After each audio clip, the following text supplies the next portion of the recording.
ਵਾਹਿਗੁਰੂ ਜੀ ਕਾ ਖਾਲਸਾ ਵਾਹਿਗੁਰੂ ਜੀ ਕੀ ਫਤਿਹ। ਬੱਚੋ ਅਸੀਂ ਨੈਕਸਟ ਚੈਪਟਰ ਜਿਹੜਾ ਵਾ ਉਹ ਸ਼ੁਰੂ ਕਰਨ ਲੱਗੇ ਆ e commerce in India. Last chapter ਆਪਾਂ ਪੜ੍ਹਿਆ ਸੀ ਇੰਟਰੋਡਕਸ਼ਨ ਟੂ ਈ ਕਮਰਸ, ਜਿਹਦੇ ਵਿੱਚ ਮੀਨਿੰਗ ਈ ਕਮਰਸ ਦਾ ਪੜ੍ਹਿਆ ਸੀ, ਉਹਦੀ advantages, benefits, limitation, scope, models of e commerce, ਆਪਾਂ ਸਾਰਾ ਕੁਝ ਜਿਹੜਾ ਉਹ ਪੜ੍ਹ ਲਿਆ ਸੀ। ਅੱਜ ਆਪਾਂ ਪੜ੍ਹਨ ਲੱਗੇ ਆ ਈ ਕਮਰਸ ਇਨ ਇੰਡੀਆ। ਉਹ ਤਾਂ ਹੈਗਾ ਸੀ ਓਵਰਆਲ ਈ ਕਮਰਸ ਹੁੰਦੀ ਕੀ ਆ। ਹੁਣ ਆਪਾਂ ਆਹ ਵੇਖਣਾ ਵਾ ਵੀ ਈ ਕਮਰਸ ਜਿਹੜੀ ਆ ਉਹਦਾ ਇੰਡੀਆ ਦੇ ਵਿੱਚ ਕੀ ਸਟੇਟਸ ਆ, ਕੀ ਸਟੇਟ ਆ, ਕਿ ਈ ਕਮਰਸ ਇੰਡੀਆ ਦੇ ਵਿੱਚ ਹੈ ਕੀ, ਕਿਸ ਪੋਜੀਸ਼ਨ 'ਤੇ ਆ। ਚਲੋ ਪੜ੍ਹਦੇ ਹਾਂ। ਪਹਿਲਾਂ ਤਾਂ ਪਤਾ ਈ ਕਮਰਸ ਦਾ ਮੀਨਿੰਗ ਕੀ ਹੁੰਦਾ। ਈ ਕਮਰਸ ਦਾ ਮੀਨਿੰਗ ਹੈਗਾ ਵਾ ਈ ਕਮਰਸ ਔਰ ਈ ਬਿਜ਼ਨਸ ਜੋ ਕਿ ਬਾਇੰਗ ਐਂਡ ਸੈਲਿੰਗ ਕਰਦੇ ਆ ਗੁੱਡਸ ਜਾਂ ਸਰਵਿਸਿਜ਼ ਦੀ, ਕਿਹਦੇ ਥਰੂ? ਇੰਟਰਨੈਟ ਦੇ ਥਰੂ। ਉਹਨੂੰ ਆਪਾਂ ਕਹਿੰਦੇ ਆ ਈ ਕਮਰਸ। ਕੋਈ ਵੀ ਚੀਜ਼, ਕੋਈ ਵੀ ਬਿਜ਼ਨਸ ਜਿਹੜਾ ਵਾ, ਜੇਕਰ ਉਹ ਇੰਟਰਨੈਟ ਦੇ ਥਰੂ ਕੋਈ ਬਾਇੰਗ ਸੈਲਿੰਗ ਕਰਦਾ ਪਿਆ ਜਾਂ ਸਰਵਿਸਿਜ਼ ਪ੍ਰੋਵਾਈਡ ਕਰਦਾ ਪਿਆ ਵਾ, ਉਹਨੂੰ ਆਪਾਂ ਕੀ ਕਹਿੰਦੇ ਆ? E commerce. ਹੁਣ ਕਹਿੰਦੇ ਕਿ ਜੇ ਕੰਟਰੀ ਜਿਹੜੀ ਆ, ਜਿਸ ਤਰ੍ਹਾਂ ਕਿ ਇੰਡੀਆ ਡਿਵੈਲਪਿੰਗ ਕੰਟਰੀ ਆ, ਹੁਣ ਜਿਹੜੀ ਕੰਟਰੀ ਹੈ ਜੇ ਡਿਵੈਲਪ ਹੋ ਰਹੀ ਆ, ਹੁਣ ਤਾਂ ਚਲੋ ਡਿਵੈਲਪ ਹੋ ਹੀ ਗਈ ਹੈ ਲਗਭਗ, ਮਗਰ ਆਪਾਂ ਉਹਨੂੰ ਡਿਵੈਲਪਿੰਗ ਕੰਟਰੀ ਲੈ ਕੇ ਚੱਲਦੇ। ਡਿਵੈਲਪਿੰਗ ਕੰਟਰੀ ਜਿਹੜੀ ਆ, ਜਿਹੜੀ ਕਿ ਇੰਡੀਆ ਵਰਗੀ ਕੋਈ ਕੰਟਰੀਜ਼ ਹੈਗੀਆਂ ਨੇ, ਉਹਨਾਂ ਵਿੱਚ ਹਜੇ ਜਿਹੜੀ ਈ ਕਮਰਸ ਆ ਉਹ ਡਿਵੈਲਪਿੰਗ ਸਟੇਜ 'ਤੇ ਆ, ਕਿਉਂਕਿ ਅਜੇ ਤਰ੍ਹਾਂ ਪ੍ਰੋਪਰ ਤਰੀਕੇ ਨਾਲ ਕਈ ਰੂਲ ਰੈਗੂਲੇਸ਼ਨਸ ਨਹੀਂ ਬਣੇ, ਕੋਈ ਲਾਅ ਨਹੀਂ ਬਣੇ, ਕਈ ਤਰ੍ਹਾਂ ਦੀਆਂ ਐਕਟੀਵਿਟੀਜ਼ ਅਜੇ ਕਰਨ ਵਾਲੀਆਂ ਪਈਆਂ ਨੇ। ਇਸ ਕਰਕੇ ਆਪਾਂ ਕਹਿੰਦੇ ਹਾਂ ਕਿ ਈ ਕਮਰਸ ਅਜੇ ਇੰਡੀਆ ਵਰਗੇ ਦੇਸ਼ ਦੇ ਵਿੱਚ ਡਿਵੈਲਪਿੰਗ ਸਟੇਜ ਦੇ ਉੱਤੇ ਜਿਹੜੀ ਆ ਉਹ ਹੈਗੀ ਆ। ਉਹ ਡਿਵੈਲਪਿੰਗ ਸਟੇਜ 'ਤੇ ਰਹਿ ਕੇ ਹੀ ਬਿਜ਼ਨਸਿਸ ਨੂੰ ਅਜੇ ਪ੍ਰੋਵਾਈਡ ਜਿਹੜੀ ਆ ਕੋਈ ਬੈਨੀਫਿਟਸ ਵਗੈਰਾ ਦੇ ਰਹੀ ਹੈ, ਅਤੇ ਕੁਝ ਨਾ ਕੁਝ ਐਕਟੀਵਿਟੀਜ਼ ਜਿਹੜੀਆਂ ਪਰਫੋਰਮ ਉਹ ਕਰਦੇ ਪਏ। ਅਤੇ ਗੌਰਮੈਂਟ ਵੀ ਜਿਹੜੀ ਹੈ ਕਈ ਤਰ੍ਹਾਂ ਦੇ ਸਾਈਬਰ ਕ੍ਰਾਈਮ ਨੂੰ ਰੋਕਣ ਵਾਸਤੇ ਲਾਜ਼ ਜਿਹੜੇ ਆ ਉਹ ਬਣਾ ਰਹੀ ਆ। ਇਹਦਾ ਮਤਲਬ ਅਜੇ ਈ ਕਮਰਸ ਇੰਡੀਆ ਵਰਗੇ ਦੇਸ਼ਾਂ ਵਿੱਚ ਅਜੇ ਡਿਵੈਲਪਿੰਗ ਸਟੇਜ 'ਤੇ ਹੈਗੀ ਆ। ਗੌਰਮੈਂਟ ਨੇ ਕਈ ਤਰ੍ਹਾਂ ਦੇ ਰੂਲਸ ਰੈਗੂਲੇਸ਼ਨ ਬਣਾਉਣੇ ਸ਼ੁਰੂ ਕਰਤੇ ਨੇ। RBI ਨੇ ਵੀ ਉਹ ਮਤਲਬ ਰੂਲਸ ਰੈਗੂਲੇਸ਼ਨ ਬਣਾਉਣੇ ਸ਼ੁਰੂ ਕਰਤੇ ਨੇ ਬਿਜ਼ਨਸਮੈਨ ਵਾਸਤੇ ਜਾਂ ਸਾਰਿਆਂ ਵਾਸਤੇ। ਅਤੇ ਉਹ ਇਹਦਾ ਮਤਲਬ ਅਜੇ ਈ ਕਮਰਸ ਇੰਡੀਆ ਦੇ ਵਿੱਚ ਅਜੇ ਜਿਹੜੀ ਆ ਉਹ ਚੱਲ ਰਹੀ ਆ, ਜੋ ਕਿ ਅਜੇ ਇੱਕ ਫਾਈਨਲ ਪੋਜੀਸ਼ਨ 'ਤੇ ਜਿਹੜੀ ਆ ਉਹ ਨਹੀਂ ਪਹੁੰਚੀ। ਉਹ ਉੱਥੋਂ ਤੱਕ ਨਹੀਂ ਪਹੁੰਚੀ ਵੀ ਹਰ ਬੰਦਾ ਈ ਕਮਰਸ ਦੇ ਉੱਤੇ ਡਿਪੈਂਡ ਜਿਹੜਾ ਉਹ ਹੋਵੇ। ਹੁਣ ਉਹ ਤਾਂ ਉੱਤੇ ਲਿਖਿਆ ਵਾ state of e commerce in India, ਕਿ ਈ ਕਮਰਸ ਜਿਹੜੀ ਹੈਗੀ ਆ ਉਹ ਇੰਡੀਆ ਵਿੱਚ ਕਿਸ ਸਟੇਟ ਜਾਂ ਕਿਸ ਲੈਵਲ ਦੇ ਉੱਤੇ ਜਿਹੜੀ ਹੈਗੀ ਆ।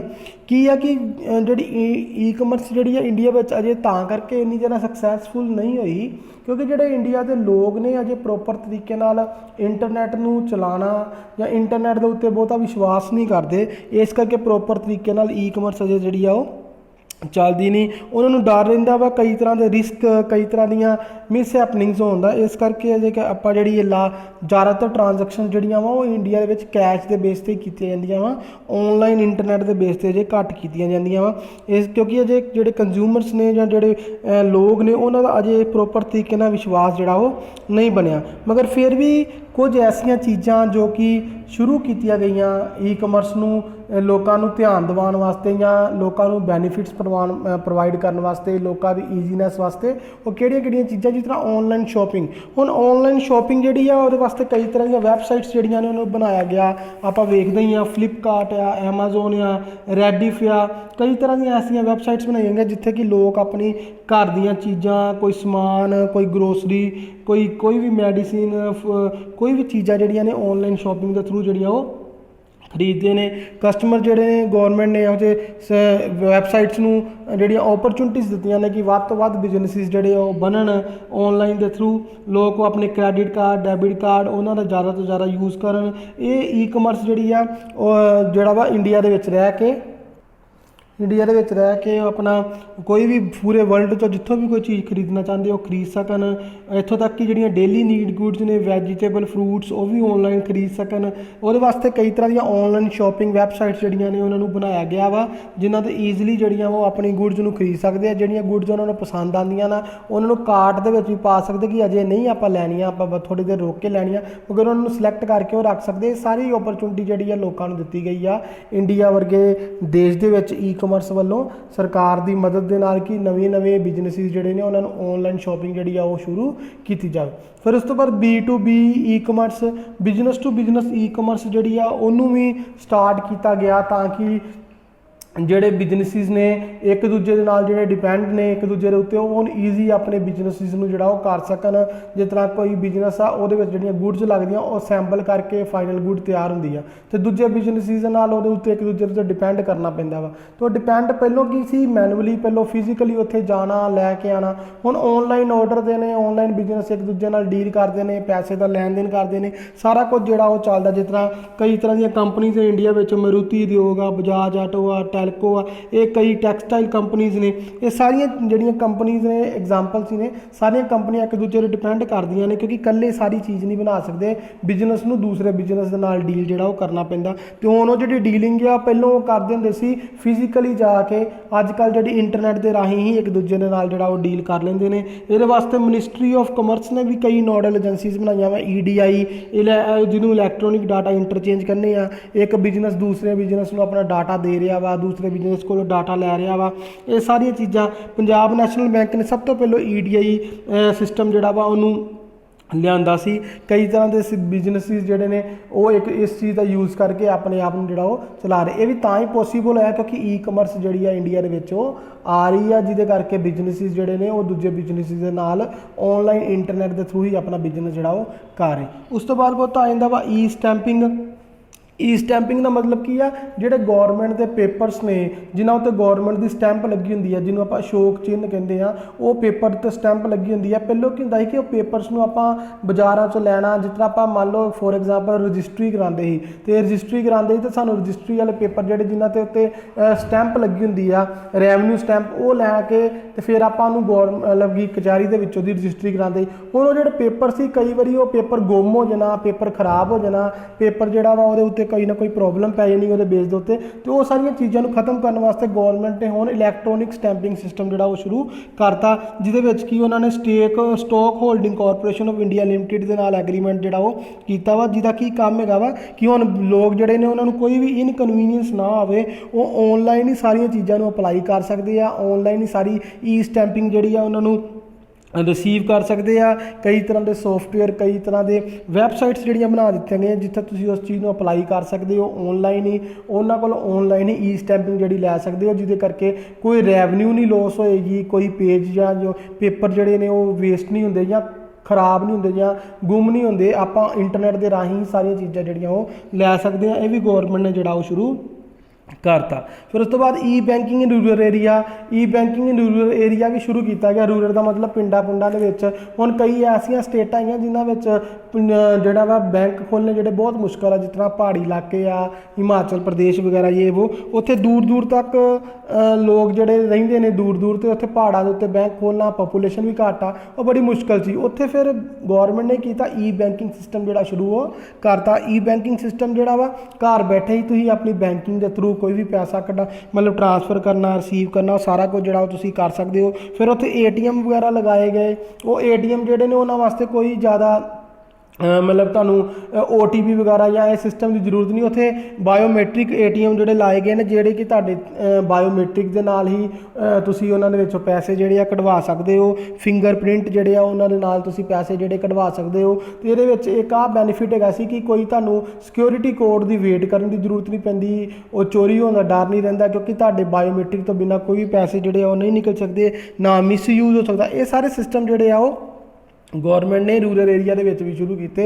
ਪਿੰਡਾਂ ਵਿੱਚ ਵੀ ਤੁਸੀਂ ਹੁਣ ਜੇਕਰ ਵੇਖਦੇ ਹੋ ਤਾਂ ATM ਫੈਸਿਲਿਟੀਜ਼ ਵਗੈਰਾ ਸਾਰਾ ਕੁਝ ਜਿਹੜਾ ਉਹ ਦੇ ਦਿੱਤਾ ਗਿਆ। ਹੁਣ ATM ਫੈਸਿਲਿਟੀ ਕੀ ਆ, ਤੁਸੀਂ ਪੈਸੇ ATM 'ਚੋਂ ਕਢਾਉਂਦੇ, ਤੁਹਾਡੇ ਅਕਾਊਂਟ 'ਚੋਂ ਆਪਣੇ ਆਪ ਹੀ ਡਿਡਕਟ ਹੋ ਰਹੇ। ਅਤੇ ਸਾਰਾ ਇੰਟਰਨੈਟ ਬੈਂਕਿੰਗ ਜਾਂ ਇਲੈਕਟ੍ਰੋਨਿਕ ਬੈਂਕਿੰਗ ਕਰਕੇ ਹੀ ਪੋਸੀਬਲ ਜਿਹੜਾ ਉਹ ਹੋਇਆ। ਗੌਰਮੈਂਟ ਨੇ ਇਹ ਵੀ ਜਿਹੜਾ ਵਾ ਕੀਤਾ। ਇਹ ਵੀ ਹੁਣ ਸਿਸਟਮ ਜਿਹੜਾ ਵਾ ਇੰਡੀਆ ਦੇ ਵਿੱਚ ਸ਼ੁਰੂ ਜਿਹੜਾ ਉਹ ਹੋ ਰਿਹਾ ਵਾ। ਆਪਾਂ ਕਹਿ ਰਹੇ ਹਾਂ ਈ-ਵਾਲਟ ਅਤੇ ਪੇਮੈਂਟ ਸਰਵਿਸਿਜ਼ ਵੀ ਜਿਹੜੀਆਂ ਵਾ ਅੱਜ ਕੱਲ੍ਹ ਬਹੁਤ ਜ਼ਿਆਦਾ ਪੋਪੂਲਰ ਜਿਹੜੀਆਂ ਹੋ ਰਹੀਆਂ ਨੇ। ਲੋਕ ਸੈੱਲ ਫੋਨ ਦੇ ਥਰੂ ਹੀ ਆਪਣੀ ਜਿਹੜੀਆਂ ਪੇਮੈਂਟ ਕਰ ਦਿੰਦੇ ਨੇ, ਪੇਮੈਂਟ ਰਿਸੀਵ ਕਰ ਦਿੰਦੇ ਨੇ।